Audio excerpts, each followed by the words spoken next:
మాధవన్ ప్రేమ కథ బయటపడింది. కోచింగ్కి వచ్చిన అమ్మాయితో డేటింగ్ చేశాడట మేడీ. ఇప్పుడు మాధవన్ పాత ప్రేమ కథ మళ్లీ వైరల్ అవుతోంది. అలాగే మాధవన్ తన కోచింగ్ సెంటర్కి వచ్చిన అమ్మాయినే ప్రేమించి పెళ్లి చేసుకున్నాడు. నటుడు మాధవన్ తమిళ సినిమాల్లో ప్రముఖ నటుడు.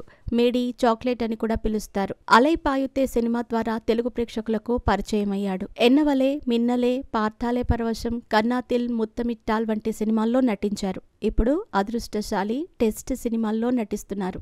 మాధవన్ డేటింగ్ కథ ఇప్పుడు వైరల్ అవుతోంది. కోచింగ్కి వచ్చిన అమ్మాయితో డేటింగ్ చేశాడట మాధవన్. ఈ విషయం ఇప్పుడు వైరల్ అవుతోంది. మాధవన్ తన కోచింగ్ సెంటర్కి వచ్చిన అమ్మాయినే ప్రేమించాడు. సినిమాల్లోకి రాకముందే సరితను కలిశాడు.